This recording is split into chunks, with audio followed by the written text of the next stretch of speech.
All right, so yeah, we are out here in Las Vegas with UFC superstar Calvin Kattar and his coach Tyson Chartier. Probably fucked that up, but you told me it right in the Definitely. recording. But It's all right. no, thanks for joining the podcast, guys. How are you? Good, man. Thanks for having us on. Yeah, so small world. What brought us together was we were actually on the same flight from Boston, both Boston boys. So I'm excited to talk to you guys about that. And you're out here for Rob Font. He's headlining UFC's fight night on April 30th next Saturday. So you guys are obviously in his camp. We're gonna dive into all that. But first, I want to talk about your guys' relationship. So where did you guys first meet? Us? Yeah. On the set of Here Comes the Boom. It was like 2011. They were just hiring a bunch of local fighters. Believe it or not, I used to not be as fat, and I fought. So they hired a bunch of local fighters to be extras in the movie. So we all got cast in that, and then me, I think what our role was, we were like VIP fighters. Extras. Yeah. Is this a Hollywood movie? Yeah, Kevin James is in it. Okay, So, Here Comes the Boom. yeah. So they filmed the final fight scene at the Songus Arena in Lowell. So we were there for what, 10 days? It was like 6 a.m. to 11 p.m. every day for like 10 days straight while they're filming the final scene. And I just met him on the set and got to know him a little bit. And that was in 2011. And then we didn't link up training-wise till 2015. Something like that. So not love at first sight. It took a little bit. Yeah, you had to come to his senses and see. Yeah. I called him on the whim. Rob Font was fighting at the TD Garden in Boston, and I had been promoting shows for like almost 3 years, and had the illusion of like, you know, if I called him up and told him if someone pulled out that I might get a short notice call, and I was down to put the like check next to the bucket list. I hadn't done it. It's been 3 years. And I was like, yeah, hey, if someone pulls out, you know, throw my name on the list. He's like, it's not how it works. You know, you got to show them that you're active and competing again. So I ended up signing a managerial agreement with him, and he backdoored me into promoting that I signed it. Forced me to pretty much fight again. Got me off the ground, and then it was a good push. It was the push I needed. I fought twice locally, and then I made my debut. Yeah, I love it. So to rewind a little bit, what got you guys into the fight game? So Tyson, you said you were actually a fighter before being a coach and manager. Yeah, so I wrestled in high school, and then in college, I played lacrosse. Got out of college, and I was just itching to do something, so I tried jiu-jitsu. And I was watching like, UFC casually, and then just by chance, I happened to be on a plane. Dana will not remember this, but I was on a plane. I went to Vegas, and on the way back, I sat right next to Dana White on a plane. And he's like, you got to come out next weekend and see the UFC fights. And I think it was like Tim Sylvia fought Andrei Arlovsky. So he linked me up with Donna, his secretary. She got, I called her when he got off the plane, had tickets. I flew back out there the next week and saw my first UFC fight. And I was like, coach, I just want to do one fight. And then that led into a bunch more fights. But that was how I got into MMA. And then by chance, I just kept doing it. And I started meeting other guys like Rob and then eventually Calvin. Yeah, and then Calvin, you started out as a wrestler at Methuen High School, right? Yep. And then from there, did you keep fighting? And like, how did it progress from wrestling to UFC? Yeah, I joke around with the guys, tell them everybody I lost to in wrestling. If I could have just punched them, like I would have won. And then post-high school wrestling, I found my sport. And it was like 6 months after kind of graduating. I was at a standstill, didn't know what I wanted to do. And I missed the feeling of wrestling. So I joined. I saw my sister's best friend, Dave George, take his first fight. And then that Monday, I started training with him and made my pro debut 6 months later. Love it. And so was the UFC like always your dream, or did you just start fighting to fight and it just kind of happened that way? I saw my sister's friend Dave George fight, and then I wanted to start training with him, and he was starting to competitively compete and fight. So I was hanging with him. I'm like, shit, he's doing it. I might as well try it. And then I got started, like I said, 6 months in, and then it just set the hook. People cheering your name, the crowd going crazy. Back then, I was coming out to Disturb, Down with the Sickness. Let's go. Just like a street fight mentality, trying to get amped up. And, it was like the Wild Wild West back then when we were doing it. Yeah, and before you met Tyson, is it true that you used to train with the Diaz brothers? Yeah, I went out there for a training trip before Elite XC fight. It was after my third fight. And, man, it was rough. I was going out there 2 weeks before my fight into the 1 week before. Yeah. And that's usually kind of as you start to taper down a little bit. And I was the kid from Boston, young kid, hungry, and they would just like shark bait me, sending me to the wolves. And it did open up my eyes to how, you know, people are actually training out there doing it. Walking in the gym, and Nick and Nate Diaz are out there in Oakland. They got Andre Ward out there on the heavy bag, you know. Yep. It's just like, it was the mecca of fighting, and it changed the way I trained when I got back home. Because back home, my gym was only open in the evening, you know, like 6, 7 p.m. classes after people get out of work. These kids are like 6, 7 years old, shrimping down the mats like first thing in the morning. I'm like, yeah, I got to make it happen when I get back. Yeah, it's good to just get like a first look at what the greats do. And so you hear stories about like, yeah, they train till 1 a.m. and things like that, but you actually got to see it as like such a young age. It's going to be huge for your career. Yeah, set the way I train. And so I linked up with these guys, and then I found some kids from Boston that actually, do it at that level too. Yeah, I love it. And so we'll talk more about your fighting career, but I want to talk about why you guys are out here in Vegas. So Rob Font's fight coming up. So obviously, Tyson, you're a huge part of his camp, being his coach. But I guess Calvin, like how involved are you in their fight camp? Being on the UFC roster, is that unique or is that common in the UFC? What do you think? Probably somewhat common, I'd say. As far as, I don't know. Maybe our story is unique, but I think like some would describe it jokingly as like a bromance. Like they're two guys that are similar weight classes, and they coach each other, but then they get coached. They're when he's in camp, Rob's all in on like whatever Calvin needs, and then the minute Calvin's fight's done, Rob's in camp. Calvin shifts gears and he becomes like Coach Cal. Like, and it's not just he's like a teammate, so he's there like help him with even if it's like dirty laundry that needs to be cleaned up after the weight cut. Like whatever needs to be done, he does it, and they're pretty selfless in that regard. And I think it's probably not as common as we'd want it to be, but like a lot of the teams do have that like team atmosphere where they're going to help each other. And but where these guys like they don't have anybody else. Like we have a small team by design, so if he drops the ball, there's no one else to pick it up. So like these guys really do rely heavily on each other. So they both corner each other for every fight. The synergy is real. It's not just on the cameras. Like these guys, like when neither one of them has a fight, they're still training together. So it's pretty authentic. Yeah, and so Calvin, you'll be there ringside on Saturday, right? So what's your style going to be in the corner? Over COVID, it's been pretty cool as like a fan of the UFC, kind of hearing that perspective of what the coaches are saying, because you don't get that when it's a packed arena, right? Yeah. But I guess what's your style going to be on Saturday? You're going to let Rob do his thing, or you're going to be screaming and yelling? Rob always does his thing no matter what.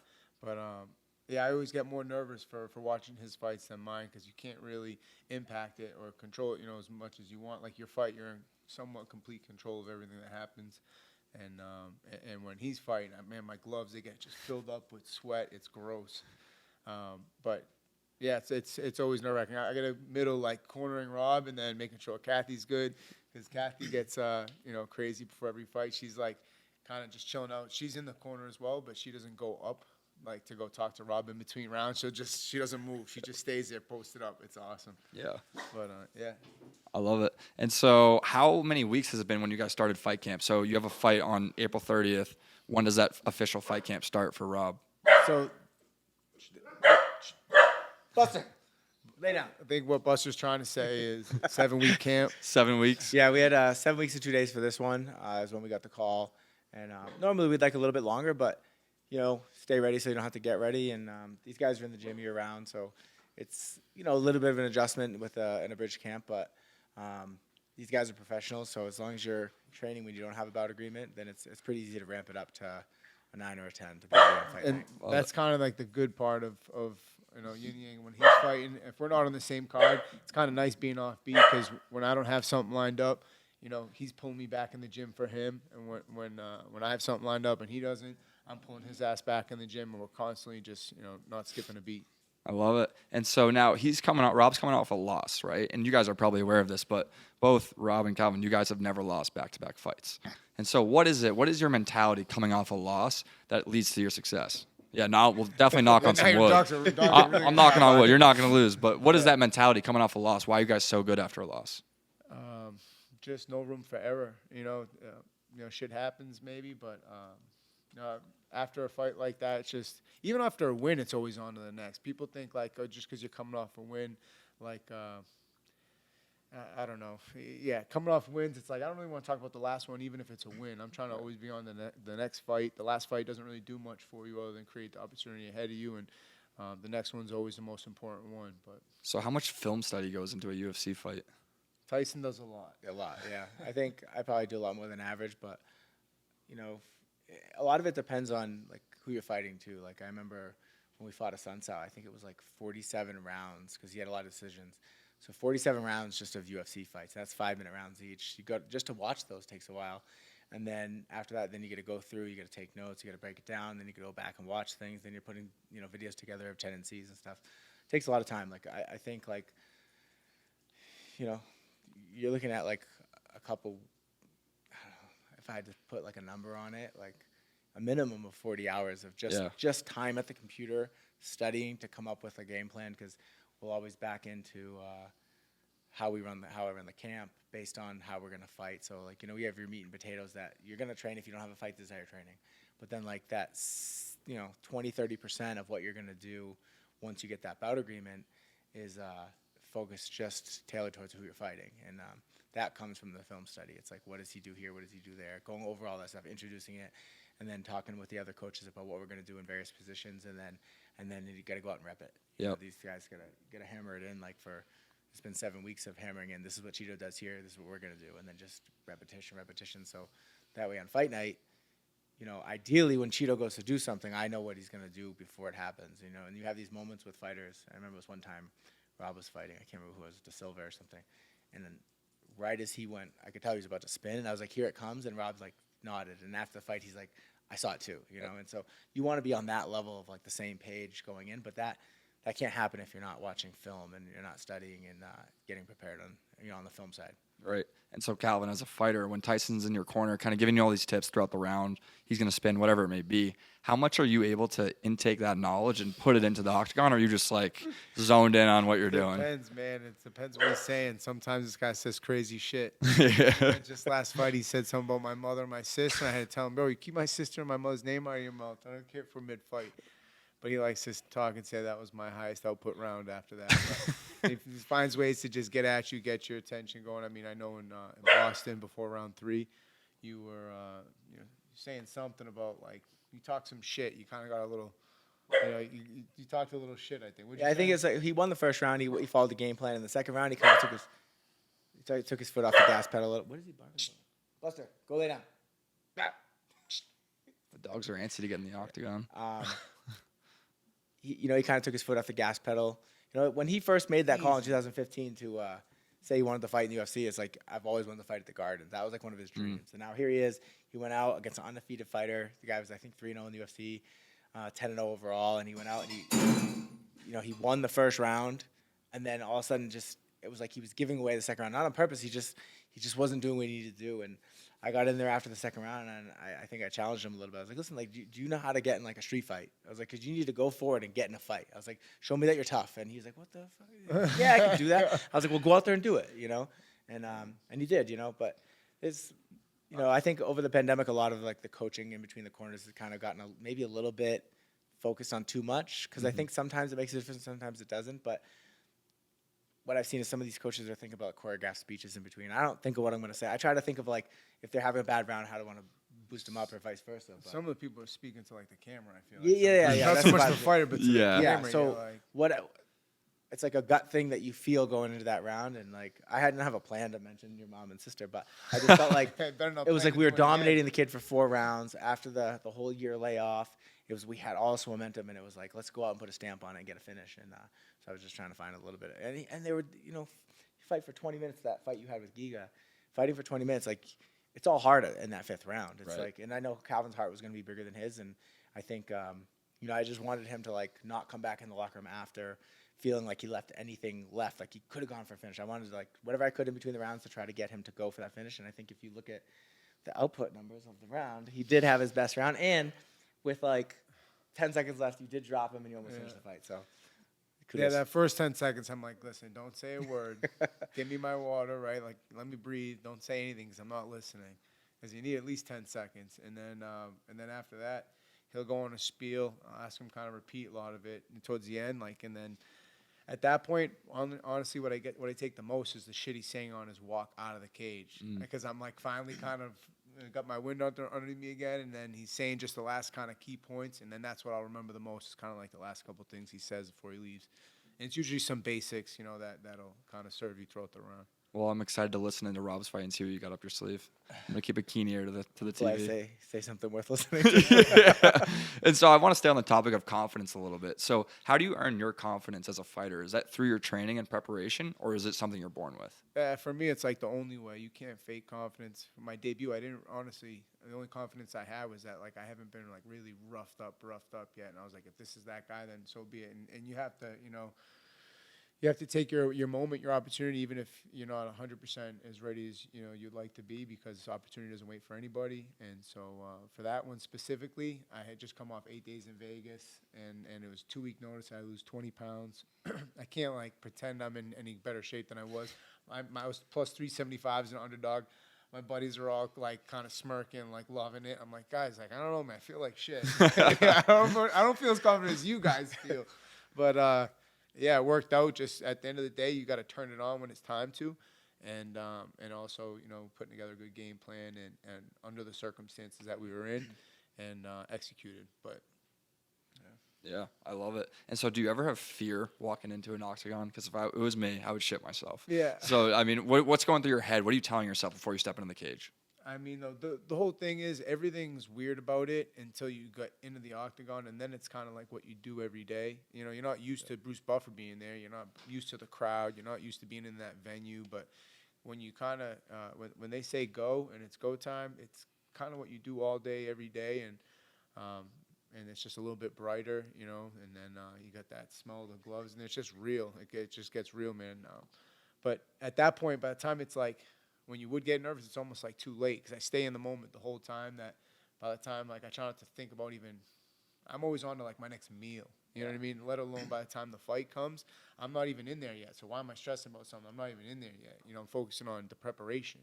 And as I check off the preparation and it's about time to make that walk, now it's like, all right, control your breathing, just go running through the systems, and then by the time it's time to go, it's like too late to be almost. I'm not like. I'm not just faking it, but of course, those feelings are there, but you just kind of push through, and on the back end, I always kind of relate to that roller coaster ride. Yeah, it's a little fearful. You get in line at the roller coaster. You're like, oh, it looks fun. Let me get in line. You get in line. All of a sudden, people start getting behind you. Now you can't really get off. You're kind of stuck in line. Now you're getting closer to the front. You're like, oh, shit. All of a sudden, you're up in line. You go down. And you're like, holy shit, that was insane. I want to do it again. Let me get back in line. And then all of a sudden, you go through that same process of emotions. People get behind you. You can't get off. Every time, and you just the only way out is through. Yeah, I love it. And so I know he's going to be pretty humble about this. I'll ask you, Tyson. What makes Calvin such a good fighter? I think it's just his mindset. Good coaching, Yeah, he's got a great coach. I think it's the mindset. I always say there's 3 things I look for in fighters: that it's talent, willingness to work hard, and then the home life. And Calvin has all 3 of those. Obviously, he's very talented. He was a good wrestler, even though he started wrestling in high school. He's obviously got good hands. He's got the talent's there. He's got a good frame for his division. The work ethic is second to none. Him and Rob, it's like who can work harder. And they push each other in that sense. So I never have to tell them to work harder. It's like I have to pull them back to, hey, calm down. We don't want to overtrain. And then the home life, he's got one of the most supportive families I've ever met. I mean, I call his mom my mom now. And his brother and sisters, they're awesome. Like, he's got really supportive home life. But I think those 3 together, when you can have all 3 of those things, that's when you get a special athlete. And him and Rob both have that. And I think going back to adding in the mindset that he has, knowing that he's going into a fight, being like, all right, well, you're gonna have to break me because I'm not gonna quit. I know. Like I said, going into that 5th round with Giga, I knew he was tired, but I knew Giga would be more tired, and I knew if they were the same amount of tired, he would work harder. So you can't teach that. That's not something you can kind of sharpen that in practice by getting them in that dark area where they want to quit and pushing them a little further. But that's something that it's like an innate ability you have as as a person, or you don't have, and he has that, and that's something that you can really go far with just that. Yeah, 100%. And now I want to give you the floor to be Tyson's hype man, because you were MMA Coach of the Year in 2020, right? And so clearly, Co-coach. Sorry, Eric. Okay. Co-coach. Co-coach of the year. So clearly some skill in the corner. But so what makes Tyson such a great coach? Kind of the same things. He has a great home life and supportive family that allows him to go out and do that. He's not really so involved in this for the money, but I think the money comes when you have that type of mindset, and just the preparation and preparation and focus on the details going into the fights.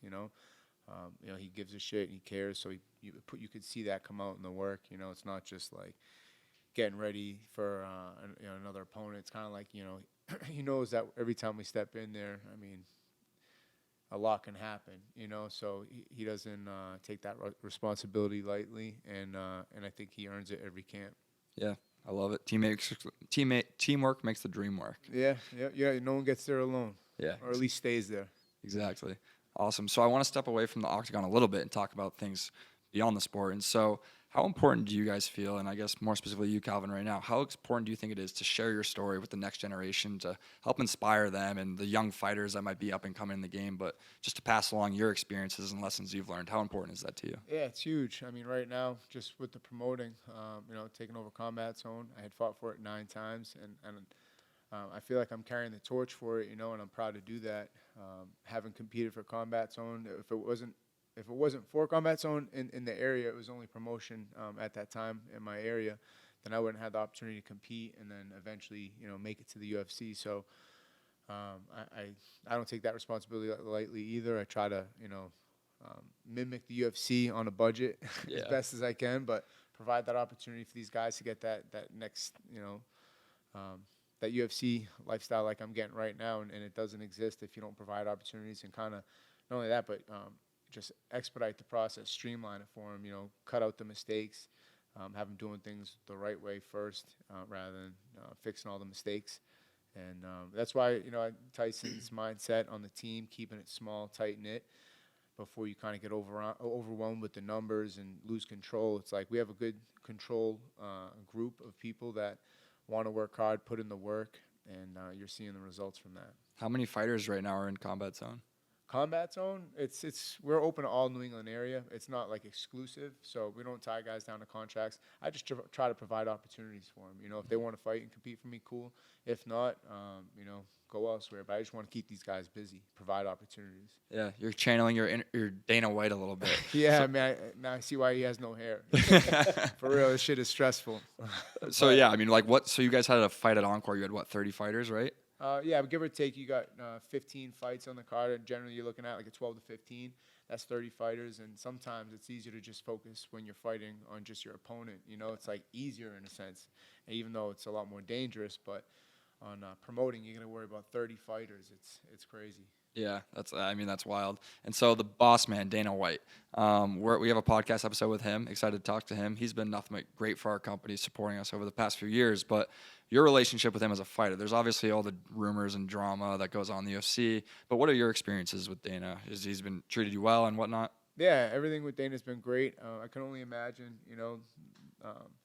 the shoes he's wearing right now, what it takes to get there and stay there. Coming from the same area.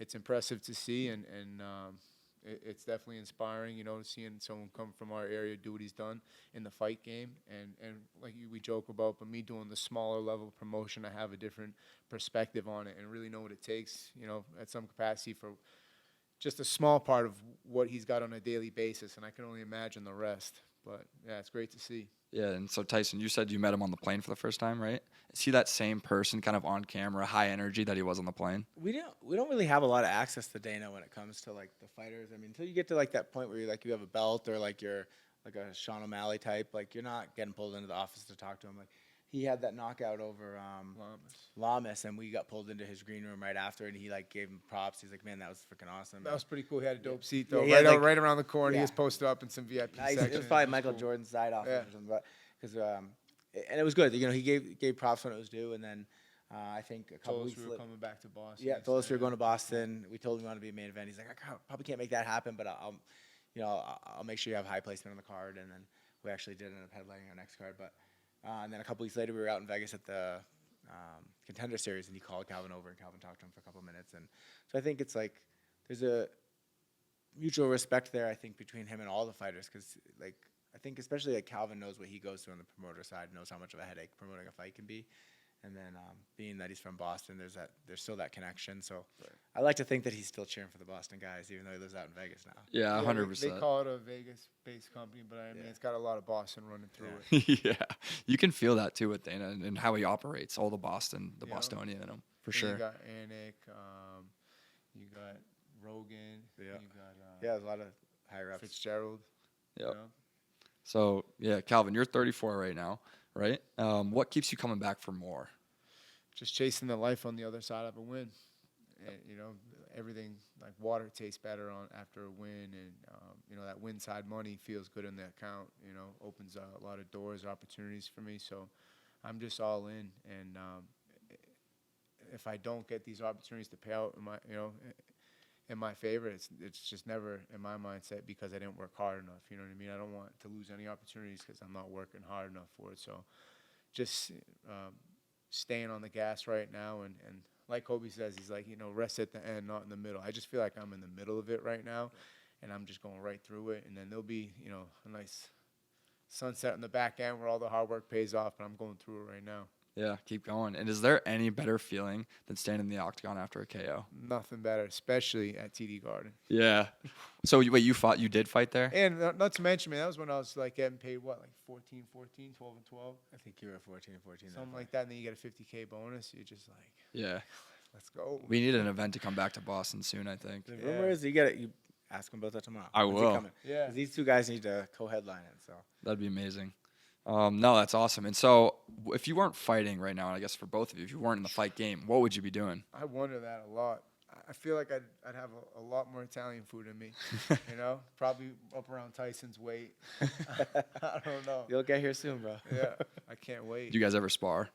No, I don't spar anymore. Tyson wears his mouth guard to keep time. Yeah, you never know when you're gonna. I'm not dump it. bullshitting. It's not a joke. I, Keeps the mouth guard I got a in. fake tooth. I've had mouth Yeah, surgery, so I don't he's mess nervous. Yeah. around. Yeah. But Combat Zone's probably like your next step for a while and like what you want to focus on. Yeah, like I'm really excited about trying to just. I always had an idea when I was fighting and taking over Combat Zone that they would just kind of complement each other, And we're at a point now where I'm able to network my fighter relationships with, Combat Zone. So it's only helping the next crew of guys underneath us, with opportunity. So yeah, I'm focusing on that, and then obviously right now my main focus is just being a teammate to Rob Font April 30th. On the back end of that, hopefully, I think I'll have a couple shows lined up and probably a fight date, I'm hoping. Yeah. So busy, man, but good to be busy with good things. Yeah, stay at it. I got to get to in New England, I got to get to a Combat Zone fight. Hell yeah. I'm at it. Yeah. When's the next one?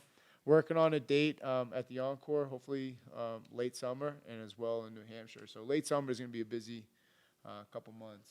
Promoting a couple events in New Hampshire, Mass, and then hopefully a fight date, but we'll see what Uncle T says. Ask Dana about that one too.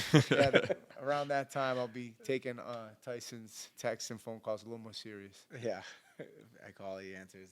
It's funny, man. You get that call, your whole day changes immediately. I mean, not that we're not already moving, but just once it sinks in, especially when Rob just got back from Bahamas, day one, shaking it out, and then all of a sudden, I actually answered Rob's phone because he's in the middle of like talking to one of the students or something, and Tyson's like telling me about the fight, saying, "Yeah, we're probably gonna go ahead with this," and I could see Rob. I gave him the phone. I could just see the whole thing just starting to register in his face, like, "Fuck."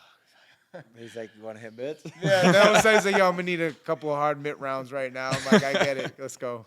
Oh, I love it. And so how do you guys get away from the game? Like, I hear rumor has it, Calvin, you're not a bad golfer.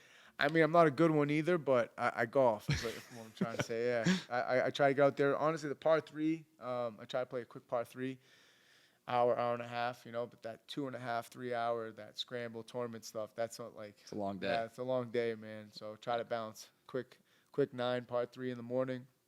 Keeps your mind off all the craziness throughout the day with the sparring.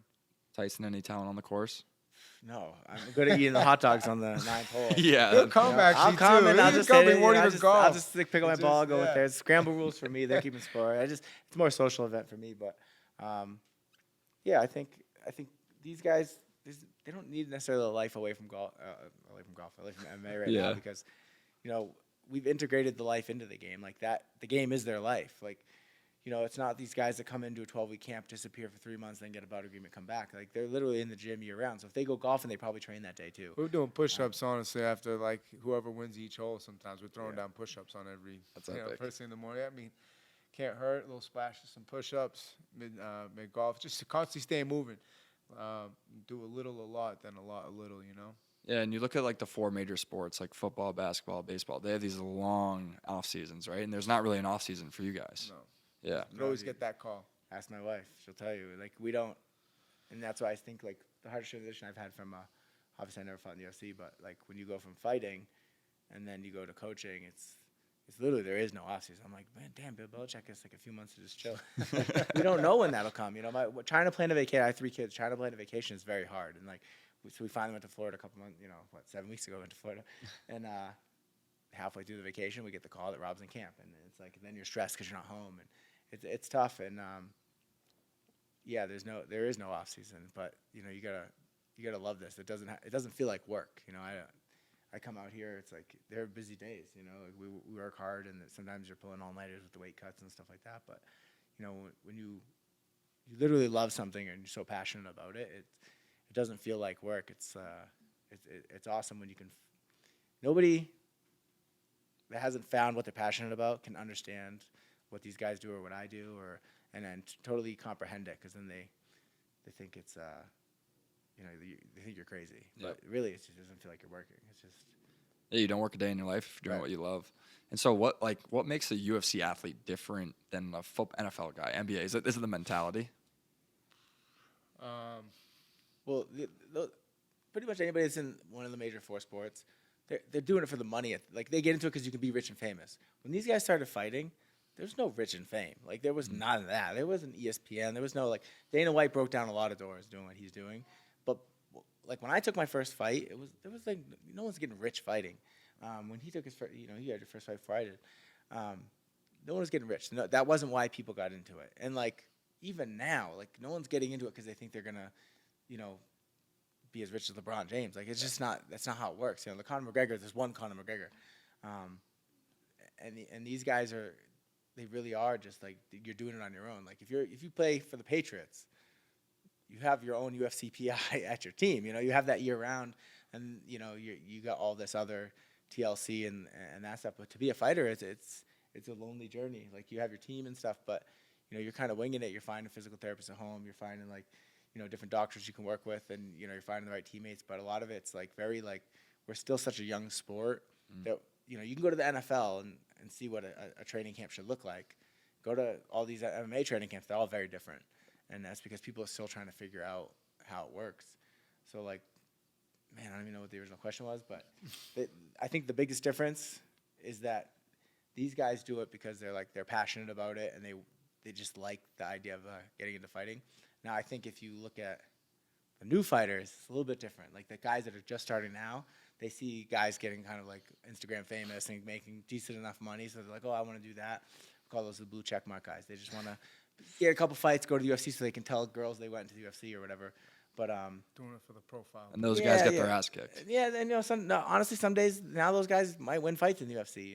It's a different sport, but those guys that are coming up through the NFL and this and that, those guys are going to get rich. They're getting into it probably for that reason, or maybe they don't have other options. This is a sport that, these guys choose to do, knowing that there's not that, big money pot at the end of the rainbow. Yeah. So Odds stacked against me only motivate me more, though. Throw more on my plate, and I'll find a way to get it done in my mind. You know what I mean? I love it, man. Setbacks only motivate me more, and they happen in part of the game, But I think that's what separates a lot of times good from great, and just how you respond to adversity and setbacks. Yep, and I think that speaks to you not the setback being a loss, you not losing 2 fights in a row. Exactly. Yeah, and so I know you guys got a fight camp that you're running and a lot going on, so I appreciate the time today. So one final question for Calvin, I guess. What's one piece of advice that you've learned throughout your journey in the UFC, in sports, in your training, that you could pass along to the next generation to help them accomplish their goals in everyday life, whether that's a fighter or just someone on the streets? Yeah, just having the right camp around you, the right team. Took me over 10 years in the game in order to meet Tyson and Rob, and it didn't fit right or feel right until I found it. But, we didn't start off with the Patriots, Bill Belichick, Tom Brady, Robert Kraft. They started together right off the get, and we had to find that. So just try to find those people you can align with that are go-getters and are willing to put in the work with you and actually care about your career as much as you do, and keep your head down and get to work. I love it. Well, I appreciate it. Because it's going to be a long road. Damn right. Well, I appreciate the time again. Thank you. Hope Rob kicks ass on next Saturday. Let's go. But thank you guys. thanks, guys.